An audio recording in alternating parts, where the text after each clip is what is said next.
नमस्कार, मैं रवीश कुमार। रोहिंग्या मुसलमान, अवैध घुसपैठिया, आईसिस आतंकी संगठन के साथ काम करने वाले लोग, पाकिस्तानी खुफिया एजेंसी आईएसआई के एजेंट, देश की सुरक्षा के लिए खतरा।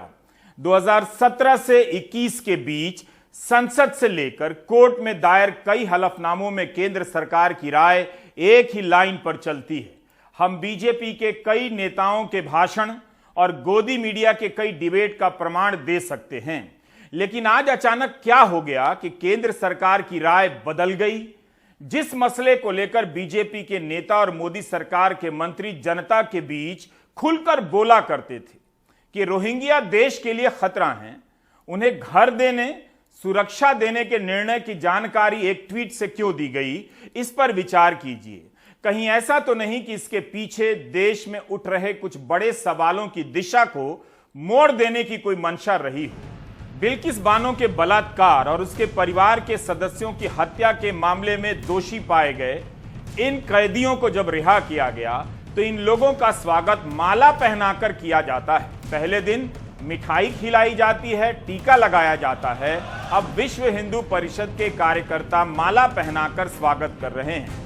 तब तो आप हाउसिंग सोसाइटी के व्हाट्सएप ग्रुप में सवाल पूछने की हिम्मत दिखाइए कि क्या ऐसा ही भारत आप चाहते थे कि बलात्कारी और हत्या के सजा याफ्ता का स्वागत फूल माला से किया जाए।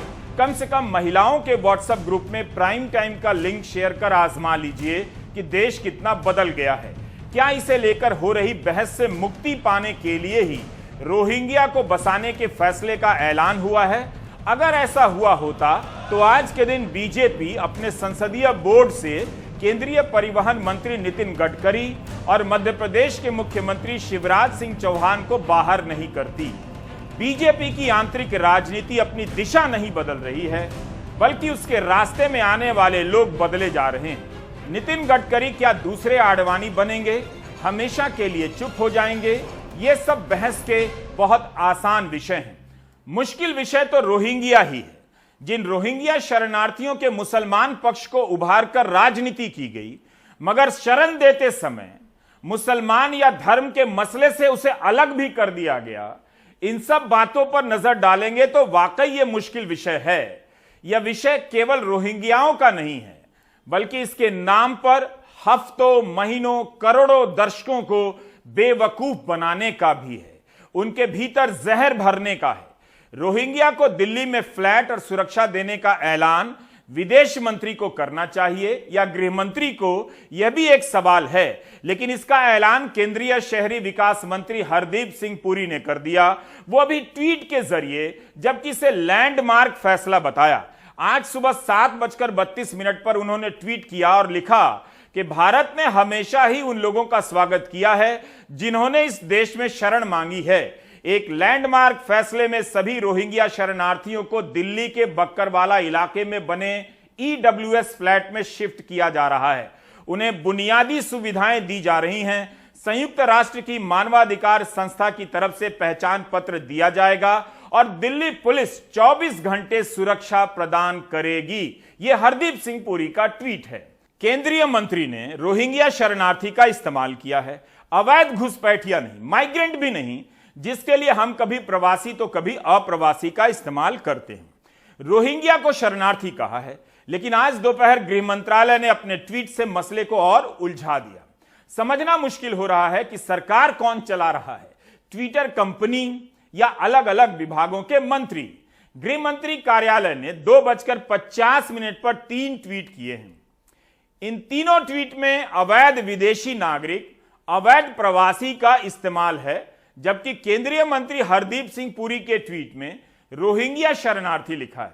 कहीं नहीं लिखा है कि यह अवैध हैं, घुसपैठिए हैं। तो गृह मंत्रालय ने अपने तीनों ट्वीट में कहा है कि मीडिया के कुछ विशेष हिस्से में अवैध रोहिंग्या विदेशी नागरिकों के बारे में खबर छपी है। यह साफ किया जाता है कि गृह मंत्रालय ने नई दिल्ली के बक्करवाला में रोहिंग्या अवैध प्रवासियों को फ्लैट देने का कोई निर्देश नहीं दिया है। दिल्ली सरकार ने रोहिंग्या को नई जगह पर बसाने का प्रस्ताव दिया था।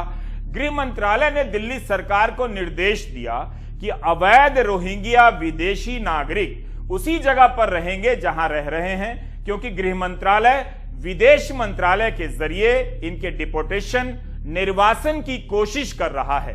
तीसरा ट्वीट है कि अवैध विदेशी नागरिक तब तक डिटेंशन सेंटर में रखे जाते हैं जब तक कानून के हिसाब से उन्हें वापस ना भेज दिया जाए।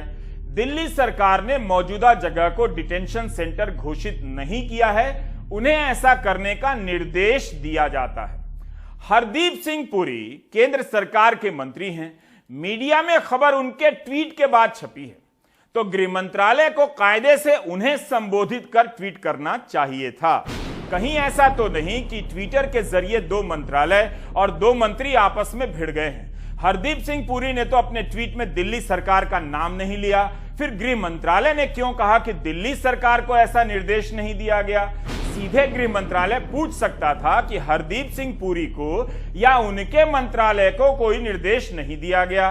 क्या दिल्ली सरकार ने अपनी मर्जी से यह फैसला लिया और उसकी जानकारी केंद्रीय मंत्री हरदीप सिंह पुरी ट्वीट से दे रहे हैं? अब कोई यह ना कह दे कि अरविंद केजरीवाल के निर्देश पर मोदी सरकार के मंत्री ने ट्वीट कर दिया। इस तरह से तो गृह मंत्रालय ने विदेश सेवा के पूर्व अधिकारी और केंद्रीय मंत्री हरदीप सिंह पुरी को ही मुश्किल में डाल दिया है। हरदीप सिंह पुरी ने आज अपने ट्वीट के साथ एक और ट्वीट किया है। जिन लोगों ने भारत की शरणार्थी नीति को लेकर झूठी अफवाहें फैलाकर अपना कैरियर बनाया है और इसे नागरिकता कानून से जोड़ा है, वे इससे निराश होंगे।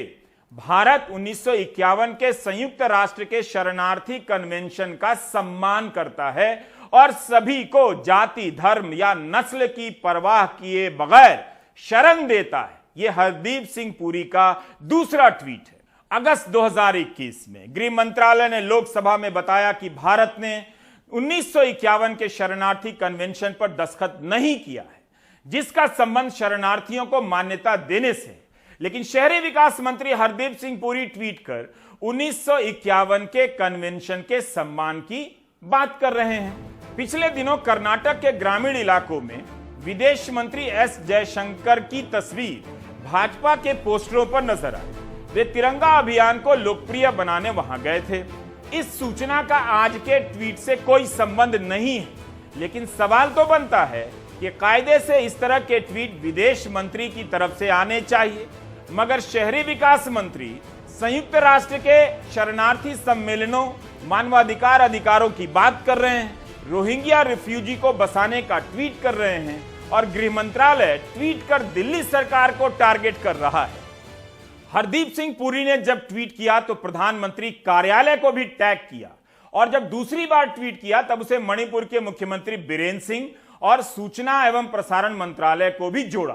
लगता है पत्रकारिता छोड़कर अब रसायन शास्त्र में रिसर्च करने का टाइम आ गया है। आम आदमी पार्टी ने इस ट्वीट पर अपनी प्रतिक्रिया दी है, लेकिन बीजेपी सांसद मनोज तिवारी की प्रतिक्रिया सुनने लायक है। वे गृह मंत्रालय का ट्वीट पढ़कर पत्रकारों को सुना देते हैं अपने जवाब में, मगर हरदीप सिंह पुरी के ट्वीट पर कहते हैं उन्हें नहीं पता मंत्री का ट्वीट है या किसी ने हैक कर लिया है। देखिए, ये जो मुद्दा है, ये जिन्होंने ऐसा ट्वीट किया है उनका ट्वीट क्या हुआ है, कहीं कोई हैक किया, क्या हुआ, अभी हम इस पे नहीं आ रहे हैं।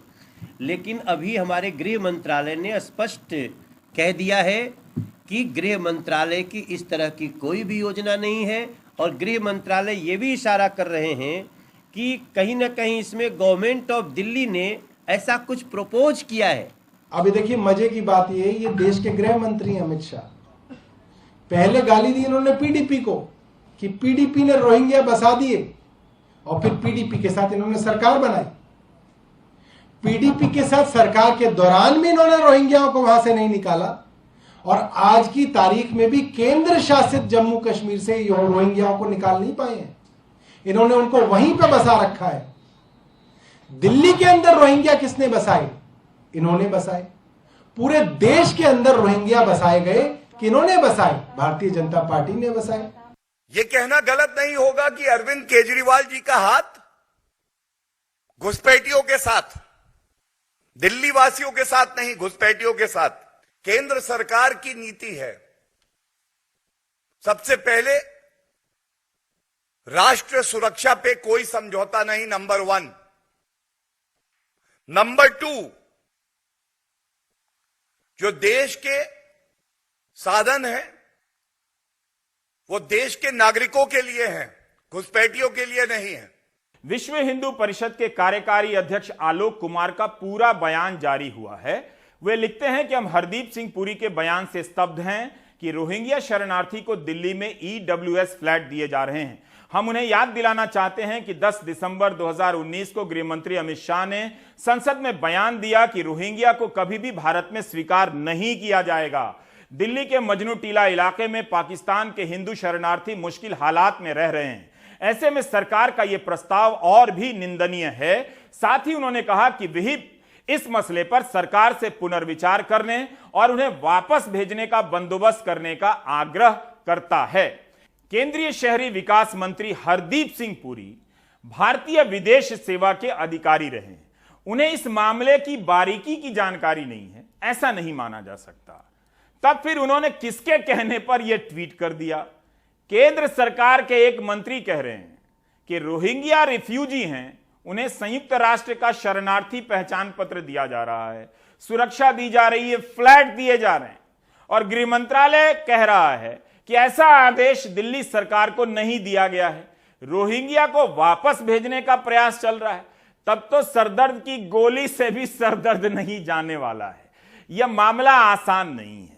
2017 से 22 के दौरान समय समय पर गोदी मीडिया ने इसके जरिए जो आपके मन में जहर भरा, शरणार्थी समस्या के प्रति जो समझ होनी चाहिए उस पर मिट्टी पोत दी।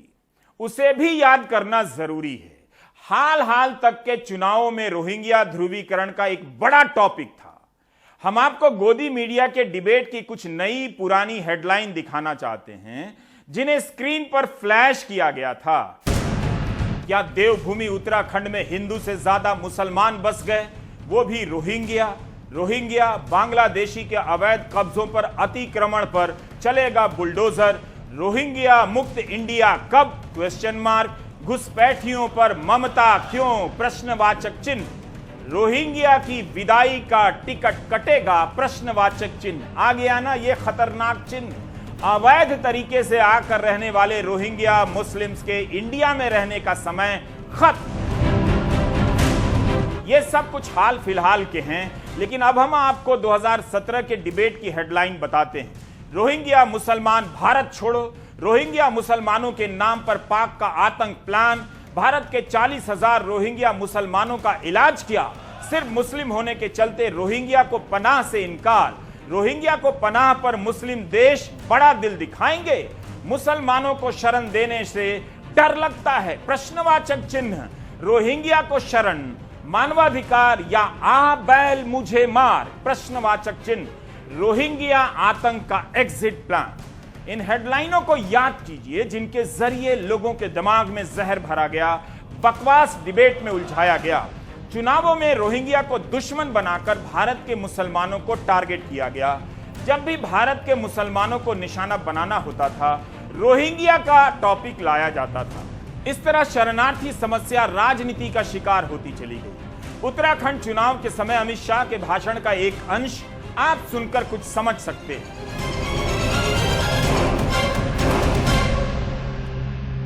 ये तुष्टीकरण की राजनीति कांग्रेस पार्टी ने शुरू की है और उत्तराखंड के पहाड़ों पर अब रोहिंग्या दिखना शुरू हो गए हैं। मित्रों, रोहिंग्या मुस्लिमों को घुसाने का काम उनके नेतृत्व में चल रहा है। मगर मैं आपको वादा करने आया हूं, आप पुंडीर साहब को जिता दीजिए, हमारे धामी जी को मुख्यमंत्री बना दीजिए।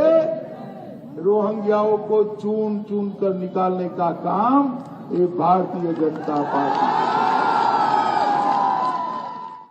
केंद्रीय मंत्री हरदीप सिंह पुरी के ट्वीट के बाद यह प्रश्न उठना लाजमी है कि रोहिंग्या को लेकर जो चुनावी राजनीति हुई है उसका क्या होगा? क्या हरदीप सिंह पुरी के ट्वीट को उलझाने के लिए गृह मंत्रालय की तरफ से ट्वीट किया गया?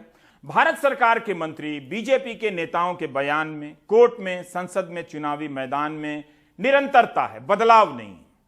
रोहिंग्या मुसलमान देश की एकता के लिए खतरा है। 2017 में सरकार 40,000 रोहिंग्या को वापस भेजना चाहती थी। तत्कालीन गृह मंत्री राजनाथ सिंह का एक पुराना बयान आपको सुनाना चाहता हूं। लोग इंटरनेशनल लॉ के नॉन रिफॉल्वमेंट प्रिंसिपल का भी की चर्चा करते हैं और इसकी चर्चा करके रोहिंग्या के डिपोर्टेशन की बात को गलत सिद्ध करने की अपनी तरफ से भरपूर कोशिश करते हैं। मगर उनको मैं यह भी बताना चाहूंगा कि नॉन रिफॉल्वमेंट का सिद्धांत उन लोगों पर लागू होता है जिन्होंने भारत में एसाइलम लिया हुआ। किसी भी रोहिंग्या को भारत में एसाइलम प्राप्त नहीं है और न ही किसी ने इसकी कोई एप्लीकेशन भी आज तक दी है। इसलिए ह्यूमन राइट्स का हवाला देकर इलीगल इमिग्रेंट्स को रिफ्यूजी बताने की यह गलती कम से कम नहीं की जानी चाहिए। 8 अगस्त 2017 को गृह मंत्रालय के संयुक्त सचिव दिलीप कुमार के हस्ताक्षर से राज्यों को निर्देश जारी किए गए कि रोहिंग्या घुसपैठियों की पहचान की जाए, क्योंकि ये देश के संसाधन पर बोझ हैं। इनका संबंध आतंकी गतिविधियों से है और कई तरह की अवैध गतिविधियों से। इसी तरह का पत्र गृह मंत्रालय ने 28 फरवरी 2018 को भी जारी किया। कोर्ट में कई बार सरकार ने हलफनामे में कहा है कि रोहिंग्या आतंकी संगठन आईसिस और पाकिस्तान की खुफिया एजेंसी आईएसआई के एजेंट हैं। 2017 के प्राइम टाइम का एक हिस्सा हम आपको सुनाना चाहते हैं। तब एनडीटीवी ने कई जगहों से रिपोर्ट की थी और पता लगाया था कि इनके खिलाफ किस तरह के मामले पुलिस में दर्ज हैं। जम्मू के आईजी पुलिस ने कहा कि रोहिंग्या के खिलाफ चौंकाने वाला कोई भी आपराधिक मामला नहीं देखा है। दिल्ली में 1000 रोहिंग्या रहते हैं, पुलिस के पास इनके खिलाफ एक भी एफआईआर नहीं है। जयपुर में 350 रोहिंग्या रहते हैं, यहाँ के 4 थानों में एक मामला दर्ज है। बलात्कार का रोहिंग्या पुरुष पर यह आरोप एक रोहिंग्या महिला ने ही लगाया है। हरियाणा के फरीदाबाद और मेवात में कोई केस दर्ज नहीं हुआ। इन सभी शहरों में पुलिस का कहना है कि वे रोहिंग्या के शिविरों की लगातार निगरानी करती रहती है। 2017 में खुद केंद्र सरकार ने सुप्रीम कोर्ट में हलफनामा दायर किया, जिसमें रोहिंग्या के बारे में कई तरह के गंभीर दावे किए गए। सितंबर 2017 के अखबारों में छपी खबरों को भी आप देख सकते हैं। उस समय दूरदर्शन पर जो समाचार पढ़ा गया, हम उसका अंश बताना चाहते हैं। दूरदर्शन के अंग्रेजी समाचार में बताया गया कि केंद्र सरकार ने सुप्रीम कोर्ट में एक हलफनामा दिया है, जिसमें दावा किया गया है कि रोहिंग्या का गुप्त मकसद है भारत में अलगाववादी और सांप्रदायिक तनाव पैदा करना, हिंसा फैलाना। जम्मू, दिल्ली, हैदराबाद, मेवात में रहने वाले अवैध रोहिंग्या प्रवासियों के आतंकी गतिविधियों से संबंध है। कुछ रोहिंग्या ने हवाला के जरिए पैसे जुटाए हैं। ये लोग फर्जी कागजात के सहारे मानव तस्करी करते हैं। सबके पास फर्जी पहचान पत्र और मतदाता पहचान पत्र। हिंदुस्तान टाइम्स ने लिखा है कि रोहिंग्या का संबंध आतंकी संगठन आईसिस से है। सरकार ने सुप्रीम कोर्ट में कहा है कि भारत की सुरक्षा के लिए गंभीर खतरा है। अगर इन्हें यहां रहने की इजाजत दी गई, तब यहां के प्राकृतिक संसाधनों पर बोझ पड़ेगा, जो कि केवल भारतीयों के लिए। इससे सामाजिक तनाव होगा और स्थानीय लोगों के साथ झगड़े होंगे। उस समय कोर्ट में केंद्र ने यहां तक कहा कि रोहिंग्या को वापस भेजने का फैसला नीतिगत निर्णय है, कोर्ट उसमें दखल ना दे। आज भी गृह मंत्रालय ने अपने ट्वीट में यही कहा कि विदेश मंत्रालय के जरिए इन्हें भेजने का प्रयास किया जा रहा है। इस प्रयास की क्या सच्चाई है? जब फरवरी 2019 में कांग्रेस सांसद शशि थरूर ने पूछा कि म्यांमार भेजे जाने वाले रोहिंग्या की संख्या कितनी है, तब केंद्र सरकार ने अपने लिखित जवाब में कहा कि म्यांमार के 12 नागरिकों को वापस भेजा गया है। जवाब में रोहिंग्या शब्द का इस्तेमाल नहीं है, जबकि सवाल में था म्यांमार नागरिक का इस्तेमाल किया जाता है। 2017 से इनके वापस भेजने की बात हो रही है और 2019 तक केवल 12 लोगों को म्यांमार भेजा जाता है। राजनीति और कूटनीति के प्रयासों की सच्चाई आप देख लीजिए। दरअसल रोहिंग्या को यहीं रोकने और यहां से भेजने को लेकर कई तरह की याचिकाएं हैं, सरकार के जवाब हैं, कोर्ट का फैसला भी है। 2017 में फलियस नरीमन, राजीव धवन, कपिल सिब्बल, प्रशांत भूषण, कोलिन गोंजाल्वेस, रोशन तारा जायसवाल, जेबा खैर, केजी गोपाल कृष्णन ने ऐलान किया कि वे रोहिंग्या के पक्ष में बहस करेंगे। राष्ट्रीय मानवाधिकार आयोग ने भी कहा कि रोहिंग्या मुसलमान शरणार्थियों को वापस भेजने के सरकार के फैसले का विरोध करेगा। उस समय मोहम्मद सलीमुल्लाह और मोहम्मद शाकिर ने याचिका दायर कर रोहिंग्या को वापस म्यांमार भेजे जाने के फैसले को चुनौती दी थी। तो दूसरी तरफ KN गोविंदाचार्य और चेन्नई की एक संस्था इंडिक कलेक्टिव ट्रस्ट ने याचिका दायर कर कहा कि रोहिंग्या को वापस भेजने के पक्ष में है। प्रशांत भूषण ने इस मामले में बहस की है। सुशील महापात्रा ने आज उनसे बात की। इन रेफ्यूजीज की हालत बहुत ही खराब थी। जहाँ पर ये पहले रहते थे वो पूरा कैंप में आग लगा दी गई थी। इनको विस्थापित होना पड़ा था और टेंट्स में रह रहे थे, बगैर बिजली के, बगैर पानी के, बहुत ही ख़राब स्थिति में। और बार बार पुलिस आकर इनको वहाँ हैरास करती थी, इनको कई बार अरेस्ट करके ले जाती थी या पकड़ के ले जाती थी इन लोगों को। तो इसलिए ये जो सरकार का फैसला है ये ज़रूर स्वागत योग्य है, क्योंकि देखिए हिंदुस्तान में मानव अधिकार हर एक जने के होते हैं, चाहे वो हिंदुस्तान के नागरिक हों चाहे ना हो। खासकर आर्टिकल 21 के rights, article 21 right of life and liberty, ये नागरिक और नॉन नागरिक के लिए सामान्य होता है। और इसमें निहित है कि आप उन लोगों को कम से कम, जो भी शरणार्थी आए हुए हैं, किसी भी देश से आए हुए हैं, आप उनको नागरिकता भले ही ना दें, लेकिन पहली बात आप उनको वापस ऐसी जगह नहीं ढकेल सकते जहां से अपनी जान बचा कर निकले हैं। और दूसरी बात, उनको जो न्यूनतम ज़रूरतें हैं, जैसे कि एकदम बेसिक पानी की, सैनिटेशन की, हेल्थ एजुकेशन की, इसके बारे में सुप्रीम कोर्ट ने भी आदेश किया था कि कम से कम इनके बच्चों को एजुकेशनल फैसिलिटीज़ प्रोवाइड होनी चाहिए। पिछले साल अप्रैल में सुप्रीम कोर्ट ने सरकार की नीति पर मुहर लगा दी। अप्रैल 2021 की मीडिया रिपोर्ट में यही है कि सुप्रीम कोर्ट ने कहा है कि रोहिंग्या को वापस भेजा जाए, लेकिन जो तय प्रक्रियाएं हैं उनका पालन करना होगा, उन्हें पूरा किए बगैर वापस नहीं भेजा जाएगा। गृह मंत्रालय ने भी आज अपने 3 ट्वीट में कहा कि सरकार इन्हें वापस भेजने का प्रयास कर रही है। एक तरह से तय प्रक्रियाओं का ही हवाला दिया गया। और रोहिंग्या का कहते हैं, रोहिंग्या के लोग वाया बांग्लादेश आते हैं, ब्रह्मदेश के लोग वाया बांग्लादेश आते हैं, और ब्रह्मदेश सेक्युलर कंट्री है, फिर भी वाया बांग्लादेश आते हैं। रोहिंग्या को कभी भी स्वीकार नहीं किया जाएगा। मैं आज फिर से स्पष्ट। लगता है कि हरदीप सिंह पुरी ने संघ परिवार और बीजेपी के समर्थकों को छेड़ दिया है।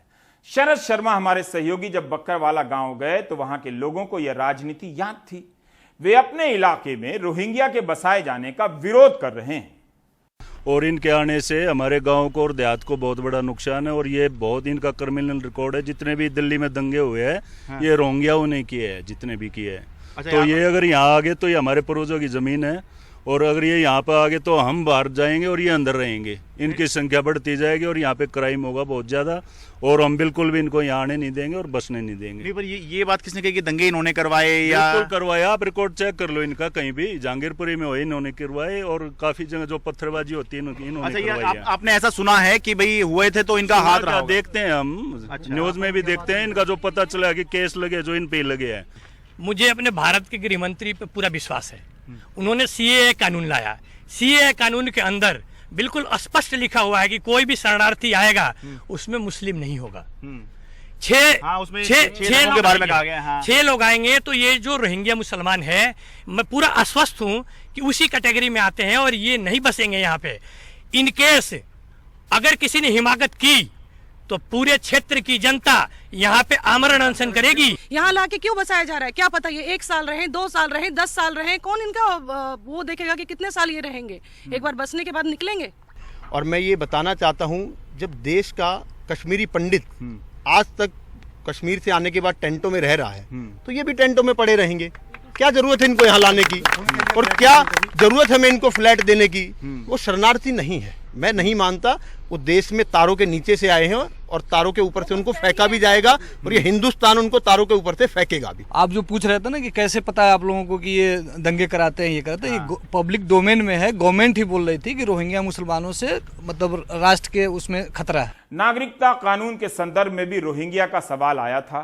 तब गृह मंत्रालय ने कोर्ट में कहा कि म्यांमार में रोहिंग्या समुदाय के उत्पीड़न का संबंध भाषाई और एथनिक भेदभाव से ज्यादा था। इसे केवल धर्म के आधार पर उत्पीड़न से जोड़कर नहीं देखा जाना चाहिए। रोहिंग्या बांग्लादेश के जरिए बेहतर आर्थिक अवसरों की तलाश में भारत आए हैं। नागरिकता कानून से याद आ गया कि 2019 में असम में इसके विरोध की शुरुआत हुई।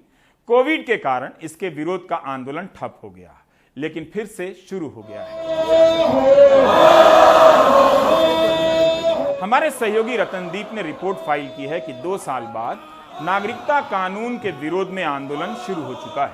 आज असम ही नहीं, पूर्वोत्तर के कई इलाकों में नागरिकता कानून के खिलाफ प्रदर्शन हुए हैं। ऑल असम स्टूडेंट यूनियन आसू और नॉर्थ ईस्ट स्टूडेंट्स ऑर्गेनाइजेशन इसकी अगुवाई कर रहे हैं।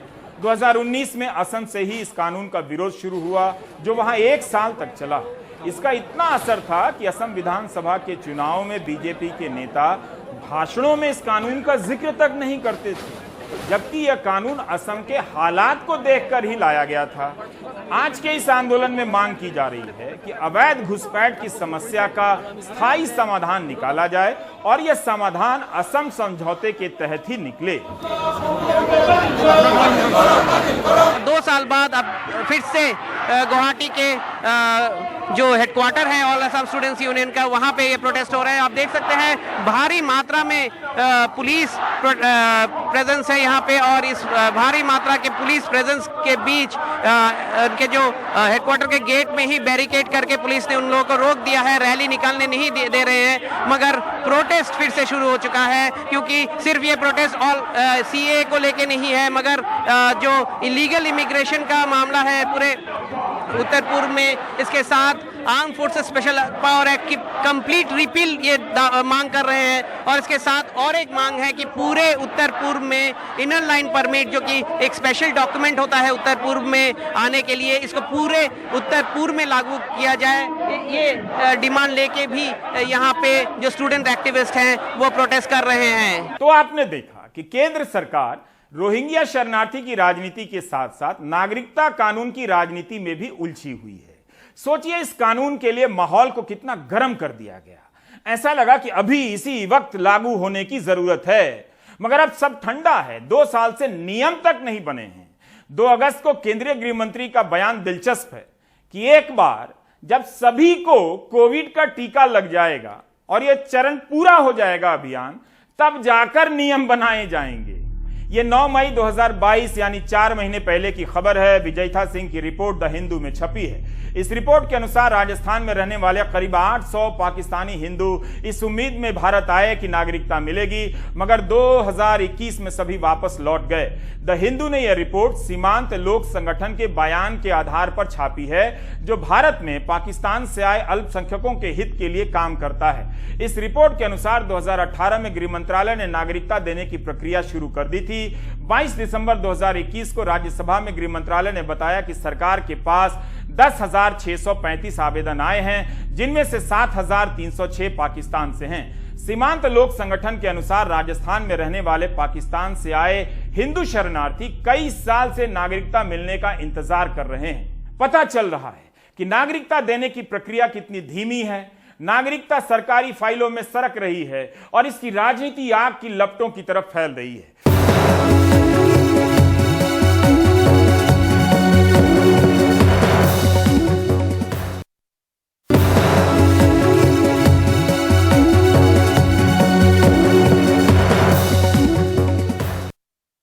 मध्य प्रदेश के मुख्यमंत्री शिवराज सिंह चौहान को बीजेपी के संसदीय बोर्ड से बाहर कर दिया गया।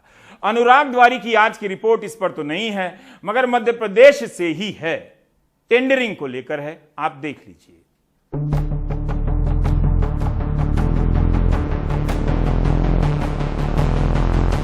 अब भ्रष्टाचार के खिलाफ मैं साफ देख रहा हूं कि हम एक निर्णायक कालखंड में कदम रख रहे हैं। बड़े बड़े जमरबंदी भी बच नहीं पाएंगे। इस मिजाज के साथ भ्रष्टाचार के खिलाफ एक निर्णायक कालखंड में अब हिंदुस्तान कदम रख रहा है।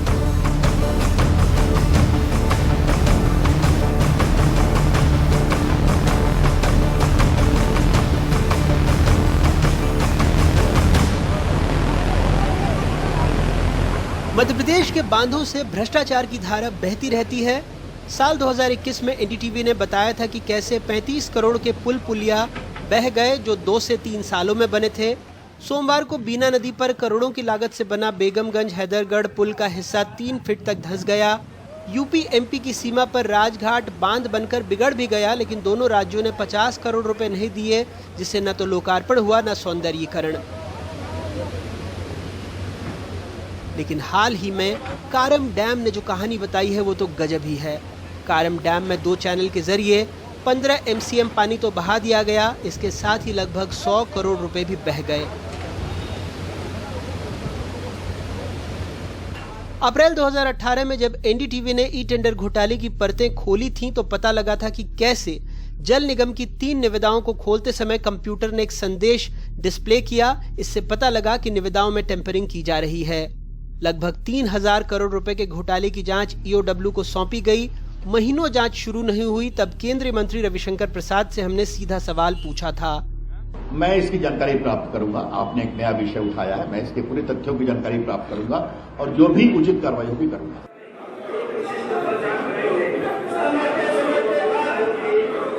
10 मार्च 2022 को कांग्रेस विधायक जीतू पटवारी ने ई टेंडर घोटाले की जांच के संबंध में विधानसभा में सवाल पूछे तो जल संसाधन मंत्री तुलसी सिलावट ने अपने लिखित जवाब में कहा था कि मोहनपुरा और करम सिंचाई परियोजना की जांच ईओडब्ल्यू कर रहा है, इनमें गड़बड़ हुई है। करम का ठेका पहले गुजरात की कंपनी को मिला, लेकिन मामला ई टेंडर घोटाले में आ गया और टेंडर रद्द हो गया। इसके बाद ठेका दिल्ली की ANS कंस्ट्रक्शन ने 304 करोड़ रुपए में लिया। 10 अगस्त 2018 से काम शुरू किया गया और इसे अगस्त 2021 में पूरा करना था। टेंडर जारी होने के बाद जल संसाधन विभाग ने ANS को वर्क ऑर्डर 10 अगस्त 2018 को जारी कर दिया। इसके मिलते ही कंपनी ने 99 करोड़ 86 लाख का काम ग्वालियर की सारथी कंपनी को 10 अक्टूबर 2018 को दे दिया। मजे की बात यह है कि ये रकम डैम की लागत में निर्धारित राशि से लगभग 14% कम थी, फिर भी कंपनी काम करने को तैयार हो गई। ग्वालियर के रसूखदार नेताओं की करीबी सारथी ग्रुप के पास इस वक्त 1032 करोड़ रुपए के सरकारी ठेके हैं। ई टेंडर घोटाले में 2018 में PE दर्ज की गई। उसके अगले साल ईओडब्ल्यू ने FIR दर्ज की और उस वक्त के जल संसाधन मंत्री डॉक्टर नरोत्तम मिश्रा के 2 निजी सचिवों की गिरफ्तारी हुई थी। आज भी एक उनके साथी तैनात हैं। सरकार ने कारम हादसे के लिए जांच दल गठित कर दिया, लेकिन सवाल है रसूखदारों पर कार्रवाई होगी? पिछला कौन था ये महत्वपूर्ण नहीं, मेरे लिए अभी ये महत्वपूर्ण है। अभी जो बिंदु आएंगे उस पर कार्रवाई करूंगा। नहीं, वो तो है, लेकिन कारणों का तो पता लगना पड़ेगा ना, क्योंकि इस तरह के अभी कोई बोलने की स्थिति नहीं हो। जब तक मैं समीक्षा नहीं करूंगा, जब तक मेरी रिपोर्ट नहीं आ जाएगी, जब मैं फिर आपसे बात करूंगा। लेकिन कई सारी ऐसी कंपनियां थी आंध्र प्रदेश से लेकर, ये भी जो NS बता रहे हैं कि ये भाजपा के नेताओं की करीबी है इस कंपनी में। ये तो गोविंद सिंह जी का बात है, उनके कैसे बात मान लूं? क्योंकि कांग्रेस के पास तो एक आरोप लगाने के अलावा है क्या? ये आरोप बेबुनियाद, निराधार और असत्य है। पर सर, आप भी तब सत्ता में थे जब इस तरह के आरोप लगे थे, लेकिन कोई कार्रवाई हुई नहीं। ई टेंडरिंग की पूरा जो CRT रिपोर्ट लेकर के गए थे, अभी तो कुछ हुआ ही नहीं उस पर। ये अभी ये मेरे संज्ञान में नहीं है। आज तो मेरा पूरा फोकस यहाँ पर लगा है और जो बिंदु भी आएंगे जांच में, मैं उन पर सब पे कड़ी कार्रवाई करूंगा। सर, ऐसा तो नहीं सवाल से आप बच रहे हैं, क्योंकि आपको भी पता है कि विधानसभा में आपने खुद जवाब दिया। देखो, मेरी बात सुनो, सब मुझे पता है। मैंने पटल पे क्या बोला, मैंने कहा ना कि कोई बचने की आवश्यकता नहीं है, दोषियों को नहीं छोड़ूंगा। अगर आपकी पार्टी के लोगों तब भी देखो, ये उनके कहने से कैसे मान लूं मैं? और कल से जो वो नेता बोल रहा है कांग्रेस के बात से थोड़ी करूंगा। ई टेंडरिंग में तो सारे आरोप आप थे उस वक्त। देखो, मैं आपको बता दूं, मुझे सत्य आने दो, फिर मैं उसके बाद बात करूंगा। कारम डैम के इलाके में पूर्व मुख्यमंत्री कमलनाथ भी उन गांवों में पहुंचे जहां की तस्वीरें और व्यथा हमने बताई थी। दौरे के बाद उन्होंने भी सरकार पर गंभीर आरोप लगाए। ये जो डैम फटा है, ये डैम नहीं फटा, ये बीजेपी के भ्रष्टाचार का डैम फटा है। इंदौर में बांध टूटा, 3 महीने से एक आदिवासी लड़का कह रहा था बहुत खतरा है और बांध टूट जाएगा। शिवराज सिंह जी ने वाहवाही लूट रहे हैं कि हमने बचा लिया, लेकिन आज तक दोषी कर्मचारी, दोषी ठेकेदार पर कार्रवाई क्यों नहीं की गई? कौन लोग हैं ये सब ई टेंडरिंग का खेल है। मन चाहे लोगों को ई टेंडर में टेंडर दिलवाना और ऐसे कंपनियों को ठेका दिया गया है जो कि ब्लैक लिस्टेड है। आज अब मध्य प्रदेश में ई टेंडरिंग की कहानी गजब है। 10,000 कमाने वाले भोपाल नगर निगम के कर्मचारी पर एक बड़े बाबू की नजर इनायत हुई। रातों रात उसकी कंस्ट्रक्शन फर्म बनवाई गई। जल संसाधन के बड़े ठेके इनकी फर्म पर सबलेट होने लगे और ये शख्स इसे नगद में बदलकर अफसरों को रिश्वत में बांटता रहा। ये सब प्रवर्तन निदेशालय ने अपने प्रेस नोट में भी लिखा था, लेकिन 2 साल बीत गए, इसके बाद कुछ भी नहीं हुआ। मध्य प्रदेश में चाहे ई टेंडरिंग घोटाला हो या फिर कारम डैम का भ्रष्टाचार, इन्हें न सिर्फ नौकरशाही बल्कि राजनीतिक संरक्षण भी मिला हुआ था। और शायद यही वजह है कि चाहे आर्थिक अपराध शाखा हो या फिर प्रवर्तन निदेशालय, सब ने मामला तो दर्ज कर लिया, लेकिन ना तो किसी बड़े अधिकारी और न ही किसी नेता पर कोई कार्रवाई हुई है, न ही किसी की गिरफ्तारी हुई है। भोपाल से अपने कैमरा सहयोगी रिजवान खान के साथ अनुराग द्वारी, एनडीटीवी इंडिया। आप देख रहे थे प्राइम टाइम। नमस्कार।